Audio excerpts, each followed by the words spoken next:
Hey. Good horror movies can be bad horror films. Sounds weird, I know, but take the making of Piranha 2: The Spawning, for example. An early 80s horror movie James Cameron tried to distance himself from for years before finally embracing the strange horror history behind this bad film as a larger part of his overall filmmaking legacy. Long story short, this campy horror movie creature feature flick with flying piranhas is the main reason why we have the Terminator movies. Yeah, this monster movie has a direct connection with Terminator 1, but more about that weird horror history in a second. The Piranha films spoof the ultimate underwater creature feature of all time, Steven Spielberg's Jaws, and all of the Piranha movies, even the later 3D remake, are pretty fun and entertaining to watch for this reason alone. And in 1979, Piranha 1 launched the career of Joe Dante, who went on to make some of the best creature features of the 80s, like The Howling and Gremlins. Piranha 2 launched James Cameron's career as well, into the ground. It's not his fault though. Piranha 2 was James Cameron's first real movie and it flopped, but he has always been a great director. Around the same time as Joe Dante was making Piranha 1, James Cameron put out this ridiculously cool sci-fi horror short film called Xenogenesis in 1978. This sci-fi horror short film still looks really good and it's only 12 minutes long. You can see in this horror short film what would later become Ripley versus the Alien Queen, as well as some scenes that look like early prototypes of what would later become Skynet and Terminator. And this includes a giant killer robot with a magnifying glass that chases around someone who looks suspiciously like Luke Skywalker. It's just awesome 70s horror stuff. So now, 3 years after making Xenogenesis, James Cameron gets hired for Piranha 2, and it's actually in mid-production in Jamaica when he gets put on.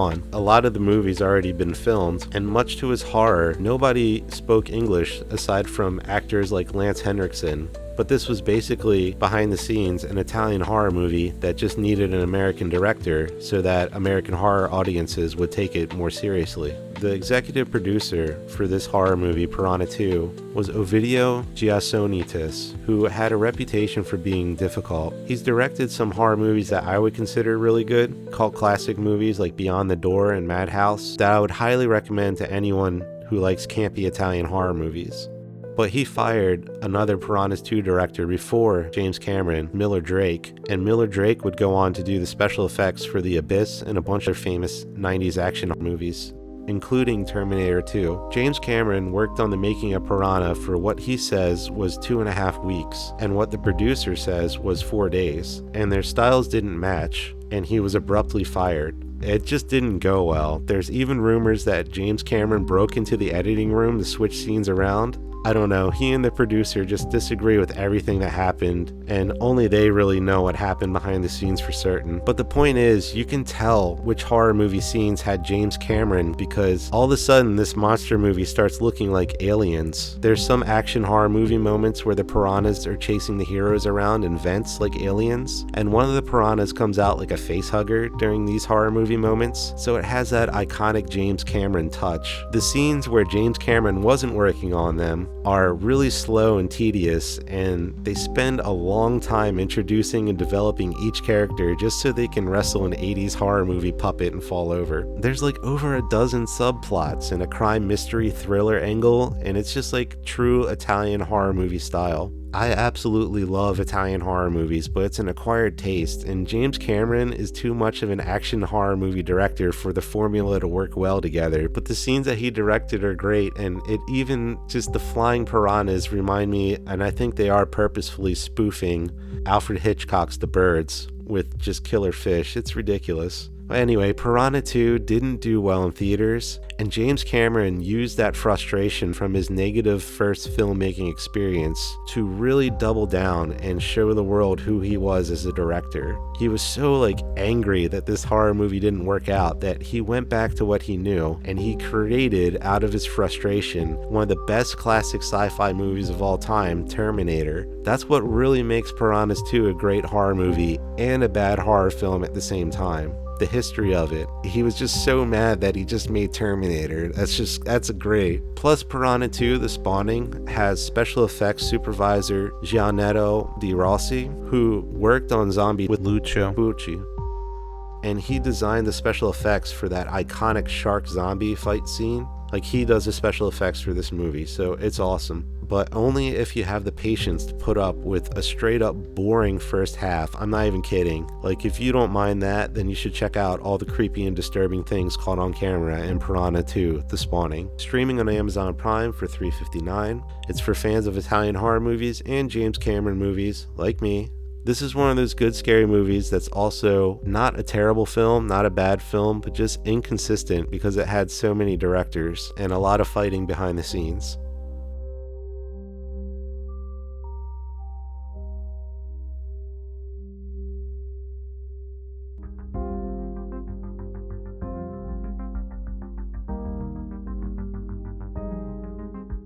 Grave of the Vampire is a 1972 monster movie that's an underrated and all but forgotten piece of horror history from the sleazy drive-in grindhouse movies era. It was filmed in 11 days around downtown Los Angeles in a hurry on a $50,000 low micro budget, and it's a messed up 70s vampire movie that makes next to no sense for reasons I'll explain. If you are just randomly watching this indie horror film one day, or certainly if you were around during the making of Grave of the Vampire decades ago, you would never have suspected that this first piece of cinema written by David Chase would become such a big deal. He would later write and produce one of the most popular series of all time, The Sopranos. Writer David Chase and director John Hayes would make this experimental horror movie that's simultaneously terrible and yet not all that bad. The horror film's camera work is really good at times, and some scenes call back to silent movie era horror with quick takes and slow pans, and they keep the creepy things hidden in the background until it's time for the creature to strike, so looks good. And the horror film itself has this weird saturation because they're using Eastman color stock footage for this soft, almost feathered lighting. And there's a lot of handheld recorder shots without a tripod, and these kind of camera angles and stuff have become popular again in recent horror movies. So this horror film has both a vintage and a strangely modern blend of qualities, and a lot of this is just like grindhouse experimentation, but the horror movie scenes do have this certain surrealistic flow. And despite the generic title, the vampire movie manages to be original in other ways because, like, for example, the vampire starts out moving really slow like a zombie movie, which I really like, until he feeds and he becomes more human and faster. And it's one of the only vampire movies I can think of where the curse is not carried on by the vampire's fangs. You don't really question any of this because the horror movie has a floaty 60s, 70s psychedelic atmospheric horror feel, and you don't know where all this weird stuff is going, but you figure they'll tie it all up in the end, and then they don't, and the movie's over. But you're strangely okay with that because sometimes horror movies just go that way. The reality is that huge chunks of the story were left out during the making of Grave of the Vampire. If the weather was bad, or if someone didn't show up, or if the equipment wasn't working, the horror scenes were skipped and they just moved on. They had this really tight deadline to make so that they could be played at drive-in theaters. And on top of that, director John Hayes reportedly mashed up the story in the editing room to the point where David Chase was like horrified. I mean, it was what he wrote, but it was just in such a different weird order that he was like, oh, this makes no sense. But Grave of the Vampire has like actor William Smith from Maniac Cop and Michael Pataki, who was in Halloween 4 and Dracula's Dog. They're all in this horror movie. And there's actress Lynn Peters from the 3-part 1967 Batman episodes. And then there's actor Carmen Arzenziano from Hellraiser Inferno 2000, if anyone on earth cares about one of the worst horror movies in the Hellraiser series. Well, besides the virtual reality horror internet one, Hellraiser Hellworld. By the way, neither of those bad horror films were originally written as Hellraiser movies. But anyway, fans of grindhouse movies and 70s vampire movies will discover an underrated, hidden indie horror gem with this so bad it's good popcorn horror movie from the writer of Sopranos. You can watch Grave of the Vampire streaming online for free with other great old horror movies on Tubi.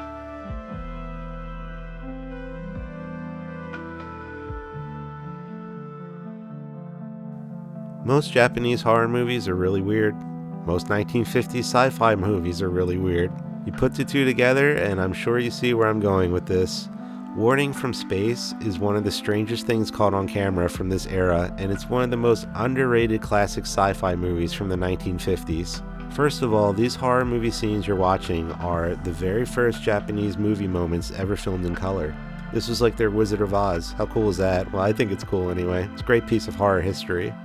Other than that, I'll admit the first time I watched this movie, I didn't really think very much of this film, but I knew it was weirder. It was way more weird than most of the alien invasion movies I've watched. And on the surface, this is just a horror movie about Martians monitoring our civilization and disguising themselves as human. Standard sci-fi horror movie stuff.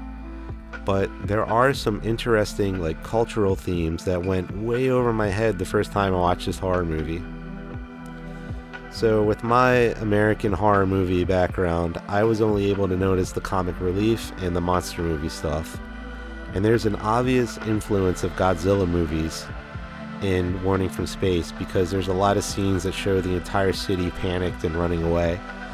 In fact, the horror movie posters incorrectly portrayed the sci-fi film as a giant monster movie just to get more people to see it. In reality, these monsters are just normal size. And these just look like funny costumes to me, and they're meant to be, but also in Japanese culture, the shape of the eye itself represents watchfulness or wisdom, the third eye from Japanese Buddhist values. And there's a lot of cosmic horror, but it's Japanese cosmic horror that's way different than American movies because we think of cosmic horror as Lovecraftian, scary things from other dimensions that don't belong in ours. But the Japanese think of cosmic horror as disrupting some kind of universal harmony that we don't understand, especially irreversibly. And this is even for Godzilla movies are like this too, disrupting the environment. For this horror movie, and this is a hard thing for American horror movie audiences to grasp, it's literally saying the wrong thing to an alien and causing the end of the world from representing your culture incorrectly. That's where most of the fear in this movie comes from, and it's not even something that really occurs to a Western audience to even be afraid of. It's cool to see how different parts of the world, Japanese movies in this case, but foreign horror movies in general, you get to learn all the different reasons why horror movies are scary to different countries. So I consider Warning from Space to be a great sci-fi horror movie, not because you're incredibly entertained the whole way through. It's fun and entertaining, but it is kind of slow. But rather, it's one of those memorable horror movies that might pop into your brain 12 months later because of how just truly bizarre some of these scenes are. Kind of reminds me of Coneheads sometimes, in a way, because the aliens don't know how to interact. They're jumping 15 feet in the air during tennis and weird stuff like that. So if any of this sounds interesting, it's definitely quirky, then you should check out one of the greatest sci-fi movies most people have never heard of, Warning from Space, Japanese horror sci-fi movie streaming for free online on Pluto.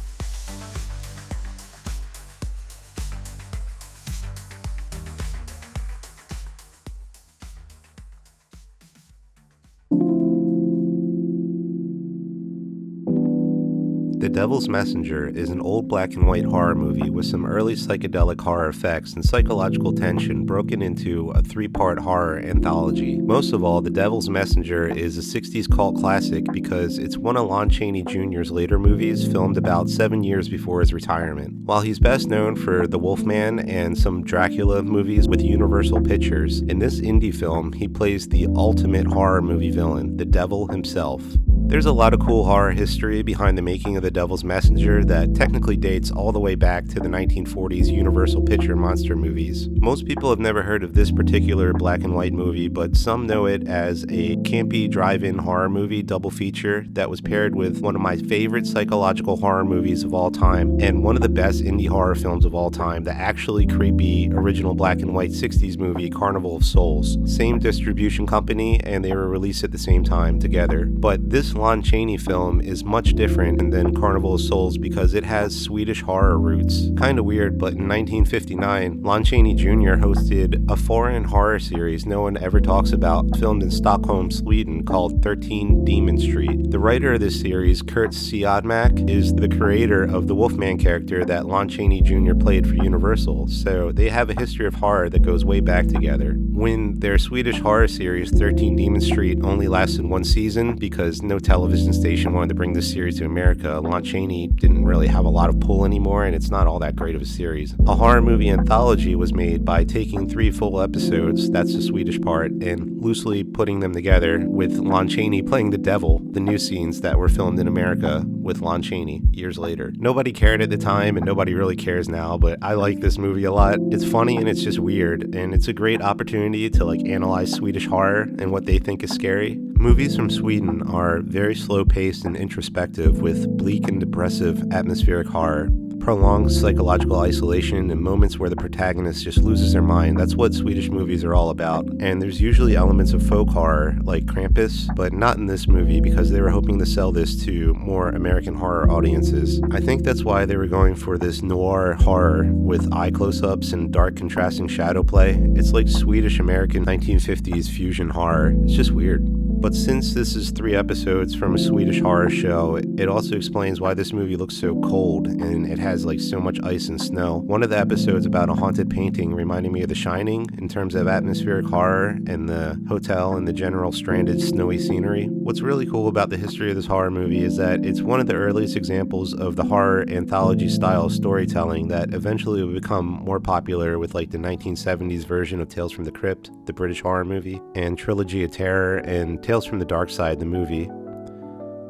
In 1962, when this came out, there was Twilight Zone and The Outer Limits, but nobody was really doing it with horror movies. Nobody had really adopted that for horror films yet, so it was kind of unique back then. If you've seen all of the Twilight Zone episodes and Alfred Hitchcock Presents and still want more creepy stuff like that, I would recommend this horror movie and the series 13 Demon Street. It's one of the more overlooked series, kind of like Night Gallery, and all of those other made-for-television horror series that basically play out like cool little horror short films. You can watch this horror movie, The Devil's Messenger, streaming online for free at this website called Folsom that I tried before making this top 10 horror movie list. There's also some episodes of the original 13 Demon Street streaming on Apple TV.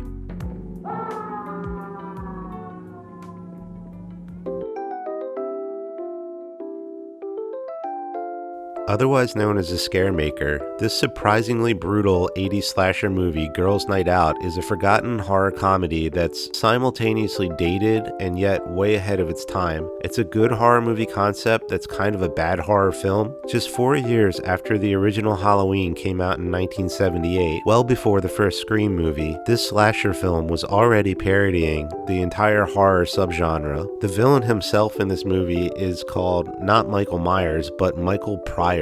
And these slasher scenes predate the infamous Freddy Krueger glove by a full 2 years, since Nightmare on Elm Street didn't come out until 1984. In Girls' Night Out, the horror movie villain wears this ridiculous mascot costume, so this is like a horror comedy parody of a slasher movie and a monster movie at the same time. And the mascot is named the Maniac, which is a tribute to one of my favorite slasher movies of all time, this messed up horror movie called Maniac 1980 that Tom Savini worked on 2 years prior. And this film, although it doesn't have Tom Savini, has special effects that are almost as good. The same makeup artist who did the special effects for a Tales from the Dark Side episode called Grandma's Last Wish, and a B-movie horror slasher film called Christmas Evil.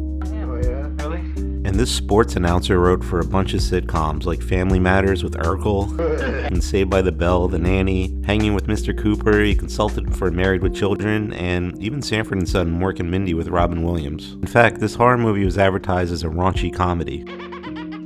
So yeah, you have to put up with a lot of bad acting and dialogue, even by slasher movie standards, but when the horror movie moments begin, the scenes are messed up and they're brutal and surprisingly savage. This movie has an indie horror history. 2 friends at Denison University in Granville, Ohio, made this movie together in 21 days. They got special permission to film at their school, but the 80s horror movie was so controversial that the school took away their filming privileges and they had to travel to New York and New Jersey to finish at these other colleges. It was filmed mostly on the weekends when the campuses weren't busy. Everything was so rushed. Both of the directors were studying as lawyers, so they were able to navigate the permits and other production legal costs and get the project finished. The film was called The Scaremaker when it hit drive-in theaters in 1982. It was a double feature with this other 80s horror movie called Pranks. It didn't make any money in Memphis or Jackson, Tennessee, so it wasn't released any further. And normally that'd be as far as most grindhouse movies go, except one of the directors set up his own distribution company called Ares International Releasing Corporation, and he distributed this film as Girls' Night Out. Still, not many people liked it, but the film slowly began to accumulate a cult classic following as far as Germany and even Sweden, and it made the world kind of take a second look at this movie. There's James Carroll from He Knows You're Alone, and Julia Montgomery from Revenge of the Nerds 2 and 3, Hal Holbrook from The Fog and Creepshow, and Rutanya Alda from the original When a Stranger Calls and Amityville 2 The Possession. She says she still technically owed like $5,000 for this movie. They never paid her. And then you have Lauren Marie Taylor from Friday the 13th Part 2.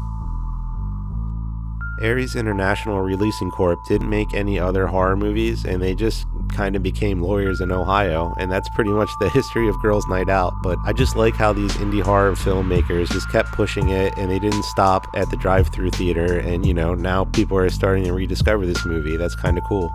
And instead of nobody ever getting to see this horror movie unless they were around in the 80s, now we can see this streaming on YouTube for about $2. Good horror movies just always find a way to keep getting watched, and bad horror films too.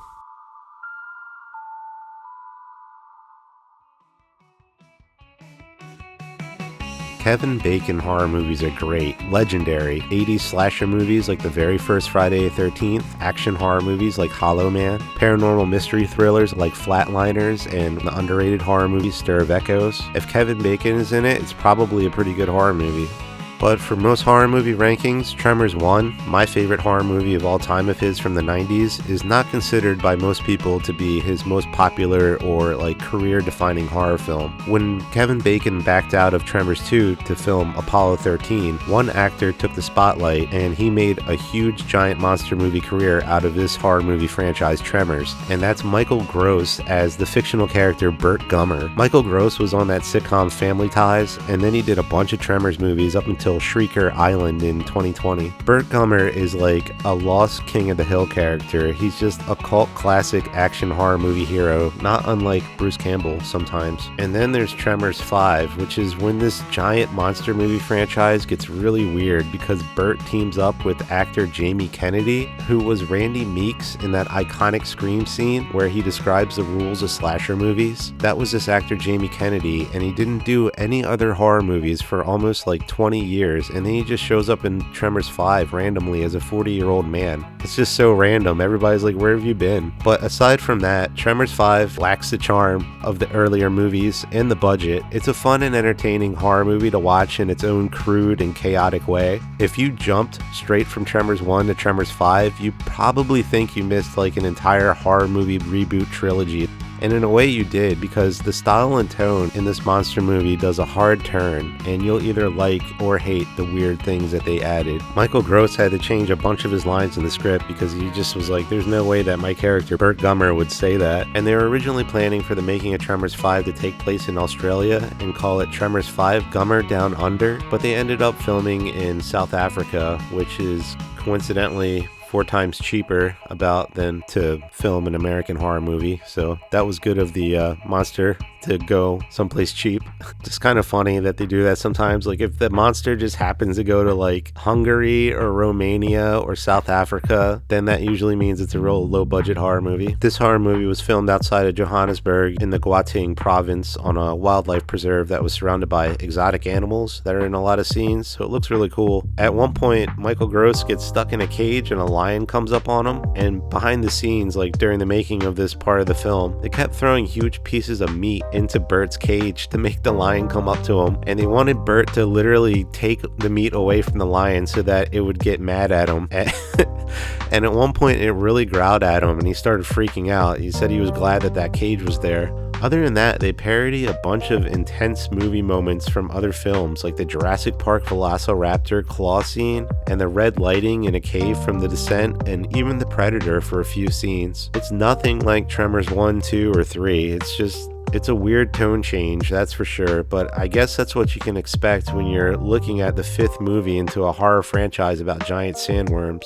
The director used a lot of CGI, which I usually don't like at all, but to his credit, it actually looks okay here. And they have like practical effects too, like they made the creatures burrow underground by burying a cable wire and then ripping the line out of the ground with a truck. It looks good. But if you're wondering about this strange movie in the Tremors lineup, or just want to see what Jamie Kennedy has been up to, he can be pretty annoying in this movie, but it's kind of part of his character. Come on, where's the Tupac?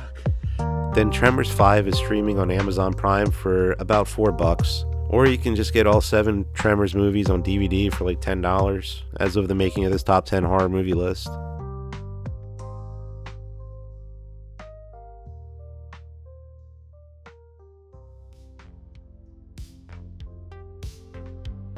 Abraham Lincoln vs. Zombies is a 2012 bad horror film with a good indie horror history backstory. It's one of the few Asylum movies that's halfway decent in horror film instead of one of the worst horror movies you've ever seen. An upgrade from their usual films for sure, if you've ever watched any of them. And while this zombie movie is pretty much a bad horror film, no doubt, Abraham Lincoln vs. Zombies did help bring somebody really cool into the history of horror. More on that in a few moments.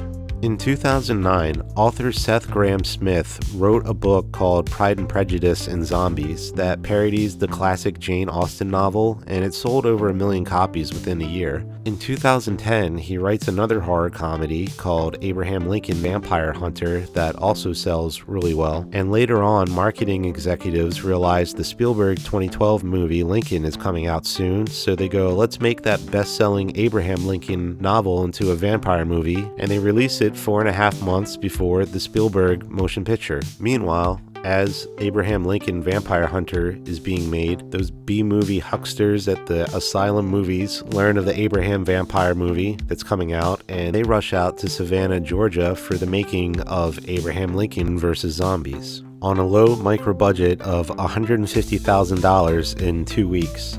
And they make sure to release Abraham Lincoln vs. Zombies direct-to-video and in a limited theater run exactly 1 month before the vampire movie.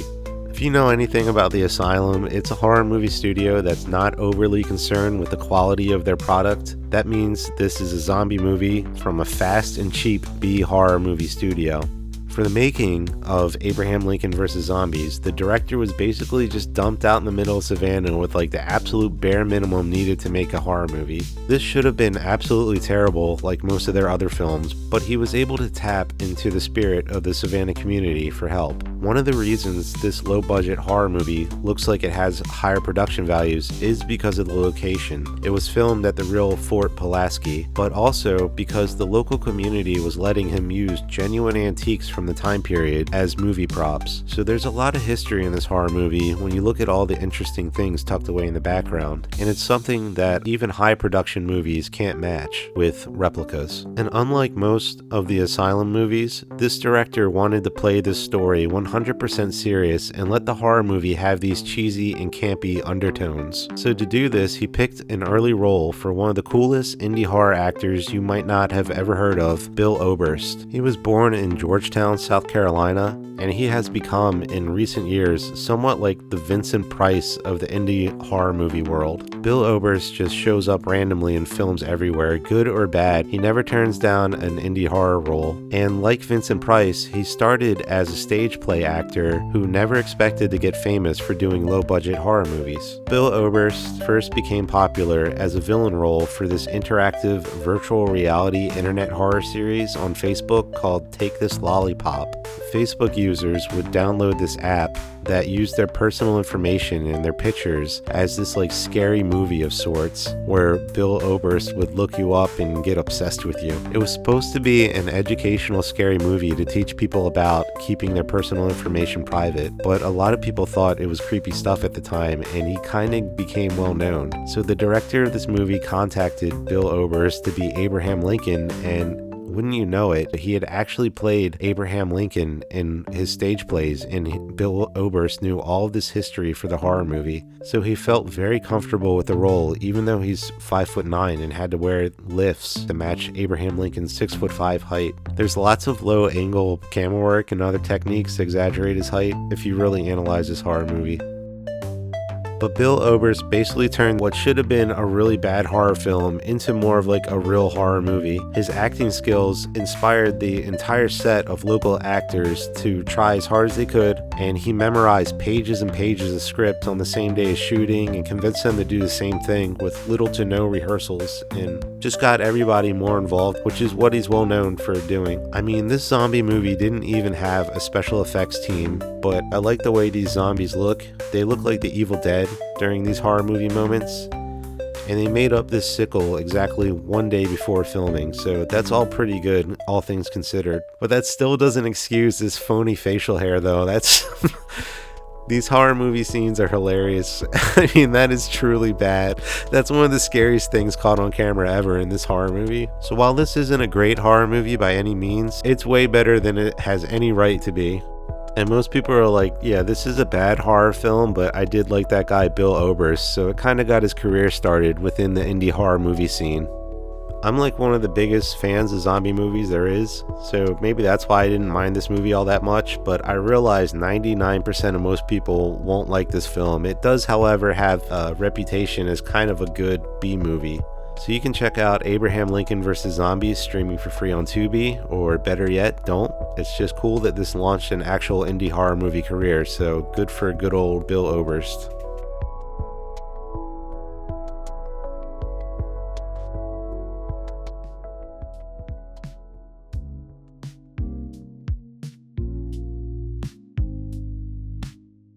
Amityville 3D is a 1983 horror movie that barely broke even on a $6 million budget, which counts as a flop. Even worse, the horror film lost more money because Amityville 3D got the studio sued by the Lutz family. That's the New York family that this allegedly true horror story is based upon. And Amityville 3D is where, behind the scenes, the horror history of the Amityville series gets pretty messed up. So the Lutz family was okay with the making of the Amityville Horror 1 and the Amityville Horror 2, The Possession, but by the third film, they were more focused on growing their own independent book series, and they wanted out of the Amityville horror movies. The Lutz family sued the studio to make them stop using their image, as well as the Amityville horror name, the house itself, the events, and everything the series had become known for. It would be like if Ed and Lorraine Warren sued the Conjuring movies. So everyone logically assumes that Amityville 3D is the third Amityville horror movie, but legally speaking, because of the litigation hidden in the background, Amityville 3D is technically not part of the Amityville horror universe at all, but rather a separate ghost movie altogether. The studio knew that they couldn't get in trouble for shortening the movie to Amityville because that's a name of a place in New York, and geographical locations can't be copyright claimed. So they changed it to Amityville, and they added 3D so they could fit the number 3 in there without being one of the official Amityville horror movie sequels. And it doesn't end there. That's why the characters and the plot and the history of the house are all obscured or removed altogether. That's why they played up the flies to be like monster movies, so that they could defend this in court if they needed to. I'm pretty sure that's why in some scenes they left the house for the first time, so they could in court be like, no, the ghosts are following him around work and weird stuff like that. This isn't about the Amityville horror house at all. So it's strange because this is one of the few horror movies you can watch from like a legal analysis point of view, once you know the background story. So this whole movie, because of the lawsuit, became an Amityville horror knockoff, and the final verdict in court never arrived because the studio settled out of court and agreed not to use the Lutz family or anything else they had the rights to. And that's why all of the 90s Amityville horror movies are just called Amityville, and why they're about like dollhouses and mirrors and everything except for the original Amityville horror haunted house. The history of this horror movie series only gets more bitter from there. The Lutz family again sued the studio for making the Amityville horror remake in 2005. They sued for defamation of character, not only because they were put in the film without permission, but also because of how they were portrayed in the film. And this portion of the lawsuit was dismissed, and Mr. Lutz passed away before the rest of the court case could be resolved. I like haunted house movies in general, so I never thought Amityville 3D was that bad of an 80s horror movie, but yeah, that's why this is not considered one of the good horror movies when people think back on this series. And I've seen other people have this opinion, so I'm not saying anything groundbreaking, but I enjoy Amityville 3D and I would recommend it for 80s horror movie fans who just want to see some campy and creepy things caught on camera. It's just a generic haunted house movie because it had to be. A lot of people wonder what was going on with this movie because it was so different from the other Amityville horror movies. And the horror movie effects look pretty cheap, and I'm not defending them, but if I had to guess, they probably went with less expensive props to help offset the costs of filming in 3D. So Amityville 3D is streaming for free online on Pluto TV with the other Amityville movies, including the original classic 1979, the Amityville horror movie, which I highly recommend watching instead of Amityville 3D. And even the underrated Amityville horror remake is probably better to watch for free on Pluto TV instead. But go ahead and watch them all, because why not?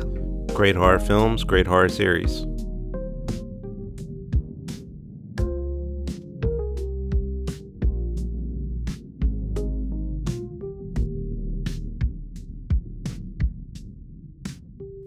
The Visit is a 2015 M. Night Shyamalan cinematic experiment into the subgenre of found footage horror. Filmed in Chester Springs, Pennsylvania, The Visit 2015 marks a pretty important moment in the history of horror for M. Night Shyamalan movies because after The Happening was a 2008 flop, people really weren't sure about M. Night Shyamalan movies anymore, and this was his big return to horror films.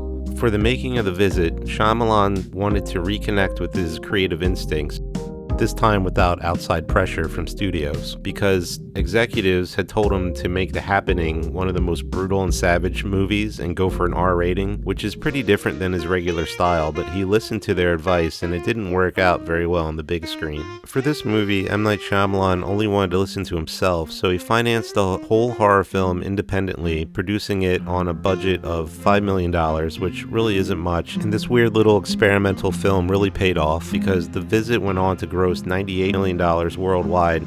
So The Making of The Visit is an M. Night Shyamalan found footage movie that explores psychological horror from his early years.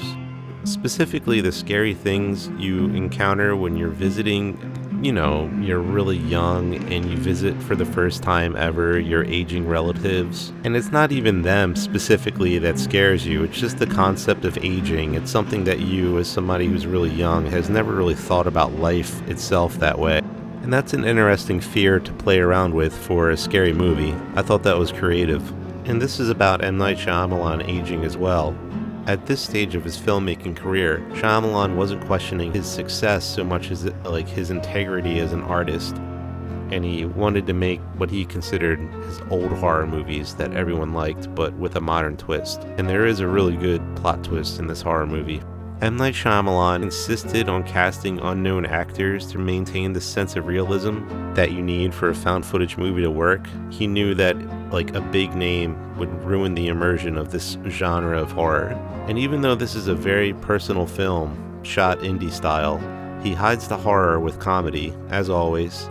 Found footage movies were popular around this time, so he extensively messes around with the rules of this horror genre itself by parodying the ending of Paranormal Activity, and there's references all over this movie to The Exorcist.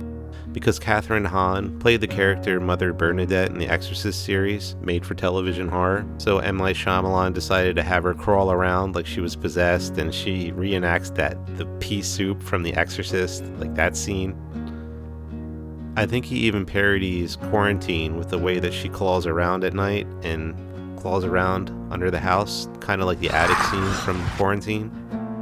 These are the best horror movie moments, like the way she says she's gonna come get him. It's creepy. Here I come! Here I come, Tyler! And I think symbolically it's supposed to be old age coming for you, Ugh. And then some of the other references to lost footage movies are really obvious, they have to stand here with their backs turned in these horror movie moments, like the Blair Witch Project. But then other horror movie references are pretty much little more than creepy things hidden in the background. The Visit parodies Norman Bates from Psycho and Texas Chainsaw Massacre and Halloween. Nana becomes Michael Myers. And M. Night Shyamalan even parodies his own movies, alien invasion movies like Signs, and ghost movies like The Sixth Sense. In a lot of ways, The Visit is a parody, but also very sincere. He listened to himself and went back to the indie horror route to make the best horror movie he made in years. Made a ton of money. But yeah, if you think M. Night Shyamalan sucks, this movie's not going to change your opinion, but otherwise, The Visit is streaming online for free with a subscription to Amazon Prime.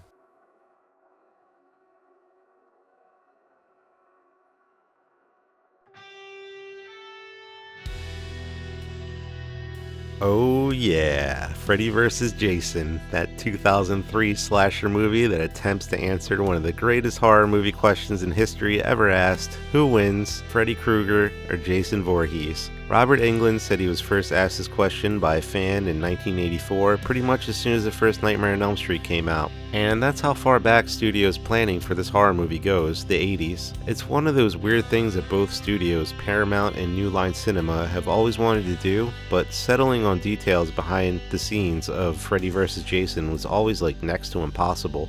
At one point in the 80s, Paramount thought about just having a Cheech and Chong meets Jason movie instead because it'd be less complicated. I'm not joking, they really had that idea for a while. Now, in my circle, we always asked who would win between Jason versus Michael Myers, and we never had a clear answer. You just picture horror movie scenes in your head of them fighting forever, and it's like, who wins? Some days it was Jason, some days it was Michael. Strangely enough, nobody ever asked about Michael Myers versus Freddy Krueger. Anyway, the studios went through, over the decades, about 17 rejected scripts for Freddy vs. Jason. One of the scripts was written by Peter Briggs, who wrote the first Hellboy with Ron Perlman. It was an end-of-the-world movie where Freddy and Jason were trying to bring about the apocalypse.